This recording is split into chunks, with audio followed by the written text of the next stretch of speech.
이슈메이트 여러분, 최근 한국에서 큰 논란이 된 벤츠 배터리 사태는 단순한 전기차 안전 문제가 아니라 글로벌 자동차 산업의 권력 이동을 보여주는 신호일지도 모른다는 분석이 나오고 있습니다. 2024년 인천 지하주차장 전기차 화재 사고 이후 벤츠 전기차 일부 모델에 중국 파라시스 배터리 셀이 들어갔다는 사실이 알려지면서 소비자들의 불안이 커졌습니다.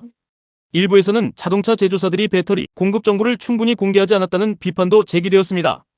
이 사건 이후 많은 사람들이 한 가지 질문을 던지기 시작했습니다. 왜 세계 최고 브랜드로 불리는 독일 자동차들이 중국 배터리와 중국 자본에 점점 더 의존하게 되었을까 하는 질문입니다. 사실 자동차 산업을 자세히 보면 이미 오래전부터 조용한 변화가 진행되고 있었습니다. 중국 기업과 자본이 벤츠, 아우디, 폭스바겐 같은 글로벌 자동차 기업들과 깊게 연결되기 시작했기 때문입니다. 대표적으로 중국 자동차 기업과 투자 회사들은 여러 글로벌 자동차 회사 지분을 매입하거나 합작회사를 통해 기술과 생산 네트워크를 공유하고 있습니다. 특히 전기차 시대가 시작되면서 배터리 공급망을 장악한 중국 기업들의 영향력은 빠르게 커졌습니다. 현재 전 세계 배터리 생산의 상당 부분이 중국 기업에 집중되어 있기 때문에 독일 자동차 기업들도 현실적으로 중국 공급망을 사용할 수밖에 없는 구조가 되었습니다. 하지만 변화는 여기서 끝이 아닙니다. 최근 중국 자동차 산업은 단순한 기술 경쟁을 넘어 문화와 브랜드 이미지까지 확장되고 있습니다. 예를 들어 중국 자동차 브랜드 행사에서는 히말라야를 배경으로 한 대형 불꽃쇼 같은 연출이 등장하며 자동차 발표회를 하나의 문화 이벤트처럼 만들고 있습니다. 이는 중국 기업들이 글로벌 브랜드 스토리를 직접 만들기 시작했다는 신호로 해석됩니다. 자동차 실내 디자인에서도 변화가 나타나고 있습니다. 과거 독일 자동차는 절제된 디자인과 기능 중심 설계를 강조했지만 최근 일부 차량에서는 화려한 조명과 대형 디스플레이 같은 중국 소비자 취향이 반영되고 있습니다. 자동차 전문가들 사이에서는 이런 변화를 자동차 디자인의 중국화 현상이라고 부르기도 합니다. 그렇다면 왜 이런 변화가 나타나는 것일까요? 첫 번째 이유는 시장입니다. 현재 세계 최대 자동차 시장은 미국이 아니라 중국입니다. 폭스바겐과 벤츠 같은 독일 브랜드들은 전체 판매량의 상당 부분을 중국 시장에서 올리고 있습니다. 결국 중국 소비자의 취향을 반영하지 않으면 기업 전체 수익이 흔들릴 수 있는 구조가 된 것입니다. 두 번째 이유는 전기차 기술 경쟁입니다. 전기차 시대에서는 엔진 기술보다 배터리와 소프트웨어가 훨씬 중요합니다. 그런데 배터리 생산 능력과 원자재, 공급망은 중국이 이미 세계 최고 수준을 확보하고 있습니다.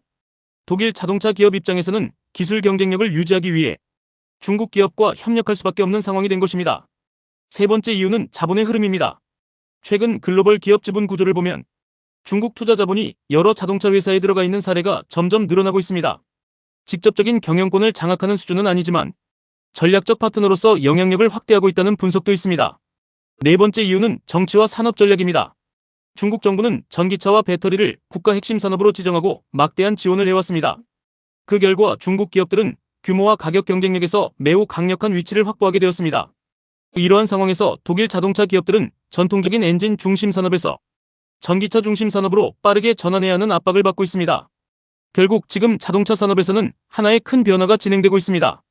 과거에는 독일과 미국이 기술을 만들고 중국이 생산하는 구조였다면 이제는 중국이 기술과 생산, 그리고 시장까지 동시에 가지고 있는 구조로 바뀌고 있다는 점입니다.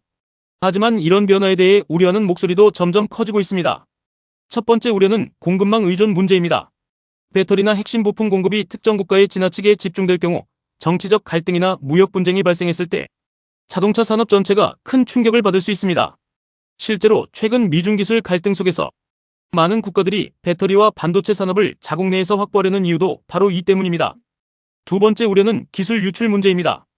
과거 여러 산업에서 합작 투자나 협력을 통해 기술이 이전된 뒤 경쟁력이 약화된 사례가 있었기 때문에 일부 전문가들은 유럽 자동차 기업들의 핵심 기술 경쟁력이 약해질 수 있다고 경고합니다. 세 번째 우려는 브랜드 가치의 변화입니다.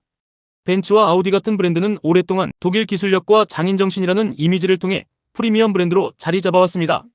하지만 핵심 부품이 다른 나라에 의존하게 되면 소비자 인식이 바뀔 가능성도 있다는 지적이 나오고 있습니다. 네 번째 우려는 안전성과 투명성 문제입니다. 이번 벤츠 배터리 논란처럼 소비자에게 중요한 부품 정보가 충분히 공개되지 않을 경우 브랜드 신뢰가 크게 흔들릴 수 있습니다. 특히 전기차는 배터리가 차량 가격의 상당 부분을 차지하는 핵심 부품이기 때문에 소비자들은 어떤 배터리가 사용되는지 더 투명하게 알기를 원하고 있습니다. 또 일부 전문가들은 자동차 산업에서 문화적 영향력까지 변화하고 있다는 점도 주목하고 있습니다. 자동차 행사 연출이나 디자인 트렌드가 점점 중국 중심으로 바뀌고 있다는 분석도 나오고 있습니다. 물론 이런 변화가 반드시 부정적인 것만은 아닙니다. 글로벌 시장에서는 다양한 문화와 기술이 결합하면서 새로운 혁신이 만들어질 수도 있기 때문입니다. 하지만 동시에 자동차 산업의 중심이 어디로 이동하고 있는지, 그리고 글로벌 기업들이 어떤 선택을 하고 있는지 냉정하게 바라볼 필요도 있습니다. 벤츠 배터리 논란은 단순한 한 번의 사건일 수도 있습니다. 하지만 이 사건을 통해 우리는 자동차 산업에서 어떤 거대한 변화가 진행되고 있는지 조금 더 분명하게 볼 수 있게 되었습니다. 앞으로 전기차 시대가 본격적으로 시작되면 자동차 산업의 권력 지도가 어떻게 바뀔지 전 세계가 주목하고 있습니다. 여러분은 어떻게 생각하십니까? 독일 자동차 산업이 중국 기술력과 자본에 의존하는 현재의 변화는 자연스러운 산업 흐름일까요? 아니면 위험한 신호일까요? 댓글로 여러분의 생각을 남겨주세요. 매일 복잡한 이슈를 정리해드립니다. 이슈 앵커였습니다.